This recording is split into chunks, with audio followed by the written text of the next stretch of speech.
आज आपल्याला मी सांगतो, प्रधानमंत्री महोदयांनी स्वच्छ भारत अभियान जसं केलं तसं आता देखील ऑपरेशन सिंदूरच्या माध्यमातून या लाडक्या बहिणींसाठी पाकिस्तानला धुण्याचं देखील काम केलं, पाकिस्तानमध्ये घुसून त्यांना ठोकण्याचं देखील काम केलं.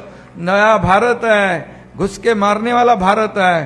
आणि म्हणून पहलगाममध्ये आपल्या लाडक्या बहिणींचं सिंदूर पुसण्याचं, कुंकू पुसण्याचं पाप ज्या पाकिस्तानी आतंकवाद्यांनी केलं, त्यांना तशाच तसं उत्तर देण्याचं काम, त्यांना धडक शिकवण्याचं काम आपल्या भारतीय लष्कराने केलं.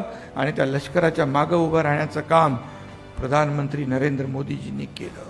आणि म्हणून या ठिकाणी आज बघतोय आपण, आज आपलं शिष्टमंडळ, जे 6 शिष्टमंडळ गेली आहेत जगभरामध्ये भारताची बाजू या ठिकाणी मांडण्यासाठी, पाकिस्तानचा दहशतवादी चेहरा त्याचा बुरखा फाडण्यासाठी, त्याच्यामध्ये एका शिष्टमंडळाचं नेतृत्व खासदार डॉक्टर श्रीकांत शिंदे करतायत.